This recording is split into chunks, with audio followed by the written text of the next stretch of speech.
welcome back to my top 100 games of all time 2016 edition and the second video. And today I'll go through numbers 90 to 81 and hopefully this will be a bit shorter than the first video, so I will try to limit these to about 10 minutes per video or a little over maybe. But yeah, so let's start. And number 90 is Hannibal, Rome versus Carthage.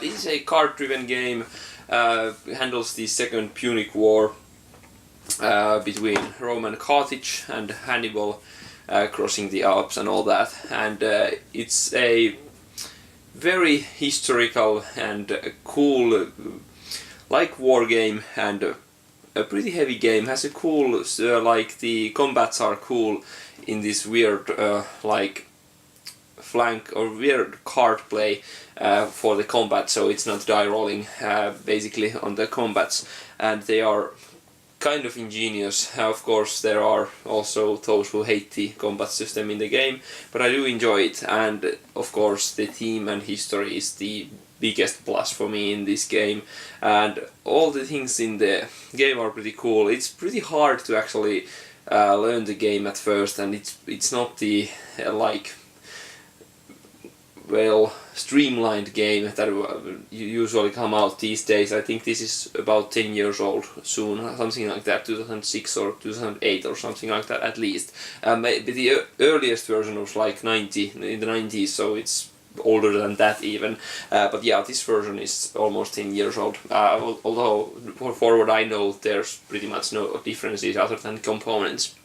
But anyway, Hannibal, Rome versus Carthage is a great, highly thematic and historic two-player card-driven game, but it isn't easy. Okay, so number 89, Splendor. This is a cool game, basically an engine building game in a sense, very easy to learn and understand and play, and has still quite high strategy in it and tactical knowledge also, and really works at two players. It's the most I've played. I've tried 3 and 4 also, but mostly I've played it 2 player, and it works nicely, and it's just quick and still has that satisfying feeling of tactics and really planning ahead, kind of. It's quite light, but still also a good gateway game, as I just had it on my gateway games list. So check it out if you like engine building games. Splendor. Okay, number 88. Another game from my gateway games list actually, and that is Camel Up or Camel Cup. And this is basically a social kind of race game where people are betting on these camels and they can ride on top of each other, and it's always chaos and you'll never know what's going to happen during a race, and at the end of the one race the player that has the most money from their bets is actually the winner. So it's cool, light fun, and I've taught it to many people and even young children, and pretty much everyone has liked it and wanted to play more of it and got interested into games, and it's just cool and fun, and always there's laughter on the camels and the races, so just innocent, cool fun. Okay, so number 87, Suburbia. This is the best city building game I've played, although I haven't played that many in a board game format, but this is the first games where I was like pretty lukewarm on it. I was like, maybe I'm missing something, but then I just played it a few games with my sister's boy, who is 16, and we played like 3 games in a row, and it just something clicked and we fell in love with it. I think he likes it a lot also, so ever since, after that, I've really liked the game more.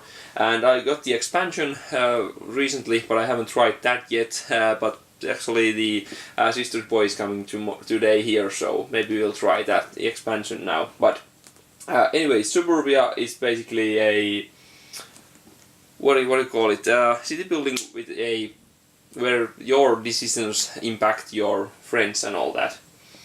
Okay, so that's Suburbia. And 86 is a small, light card game, drafting game for 2 players only, called Tides of Madness. Actually, this is the second printing of the second version of Tides of Time, and has many of the same elements and same cards, but this adds the madness mechanic, and a few cards are a bit different. Actually, just sold my Tides of Time copy because I think this is better, and I felt like, well, if I want to play this game, 1 is enough, because this isn't a heavy game that I want to play often. So that's why Tides of Madness is better for me, and I do like the Thulhu theme, so that's a plus also. Although Tides of Time is great, so pick your poison, I guess. Anyway, 18 cards, 2-player drafting game, and always the struggle on, do I want to help myself or hurt my opponent, and the choices aren't so clear in this one, at least not every round, and it's always a cool struggle. Plays very quickly and has amazing artwork, so very cheap, something like $10, $15 at most. So check out Tides of Madness or Tides of Time if you prefer the more cool, clearer theme, I guess. Okay, so that was number 86. Number 85 is a pretty heavy game, and that's Labyrinth, the War on Terror. I actually just received last week my P500 backing of the expansion, The Awakening for Labyrinth, but I haven't tried it yet. I've looked through the rules and checked the cards, and I really want to get a good portion of hours to actually play it, so I haven't played that yet. But the base game of Labyrinth by itself is a cool and great solo game. It has bot rules, with actually, if you play as the USA, you can actually play the jihadist as a bot against them. So I played that a lot. But as a 2-player game, it's totally asymmetrical. The players have very different strategies they want to try and the win conditions are different. So it's a cool, again, historic or thematic, and really gives you like the tension of the War on Terror, I guess. So very interesting game. Actually the predecessor to the Coin series. So that's Labyrinth, the War on Terror. And number 84. That's Historia. A game I've played only once, I think, or twice as a multiplayer game. All the other plays have been solo. It plays from 1 to 6 players, so that's a big plus, and I would really like to play it with many players. But it has, again, cool mechanics for these simple Civ bots that you can add how many you want, and you can actually change their difficulty setting, and there's always weird rivalries between some nations, I guess, against these bots. Some of them die off easily, but a few of them become your nemesis, and you really struggle against these bots that are easy to control and give you cool challenge, I guess. Of course, it's way better with human opponents, but even great as a solo game. So Historia, it has a cool, simple mechanics, this matrix of technologies, and you just play 1 or 2 or 3 cards per turn that have simple actions on them, and you keep repeating that and building your civilization, getting more and more abilities unlocked as you pass through military and technology superiority. Cool game. Historia. Okay, so number 83. Sorry. Actually, the first Stefan failed on the list, and that is La Isla. I don't know what it is about this game. This is pretty light game, yeah, but it has interesting decisions and kind of special powers, because you pick these cards and you can keep 3 or 4 of them at all times as your special abilities, and you just try to be scientist and explore this island that has all these extinct animals, and you try capturing them for scientific research and try studying them, I guess. And the player with the most points basically in a sense wins, but there are triggers to that end. And the board is modular, so you build it for each game as a different a bit different way, and then you just try to be the most effective in capturing these animals and getting points from various things and using your cards to their best ability. Cool game, I really enjoy it. La Isla. Now, then we're on to number 82. This is actually the Italian version, Consiglio dei Quattro, the Council of Four. So again, my favorite designers, Simone Luciani and Daniele Tascini, and I had to order this from Italy because it's still not available in Finland, even though I've had this version for like almost 6 months or something already. So I'm glad I did actually, because the game is totally language independent, so after I just downloaded the English rules, I can easily play it even though this version is in Italian.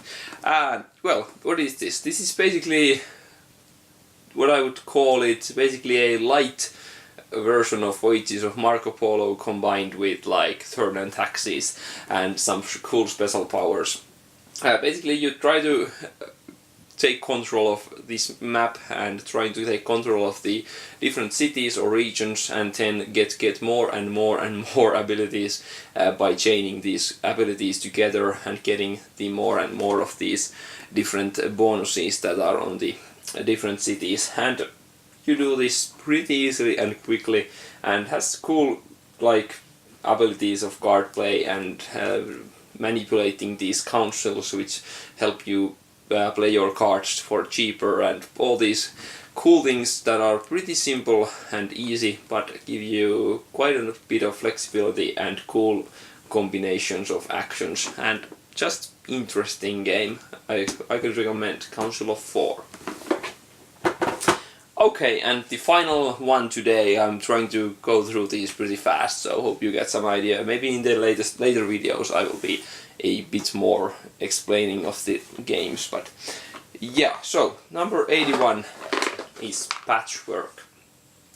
This is the Uwe Rosenberg 2-player game where you try to build these, what are these, like felts or like blankets, using these pieces, weird Tetris shaped pieces, and you try to fill your column, which is like 9 times 9 square, I think it was, and you try to fill as much of it as possible, and all the empty spaces in the end give you negative points, and then you just try to get the better score than your opponent. And it's pretty easy and light, but still quite cool, and gives your brain a turnover going around it. It's not like totally just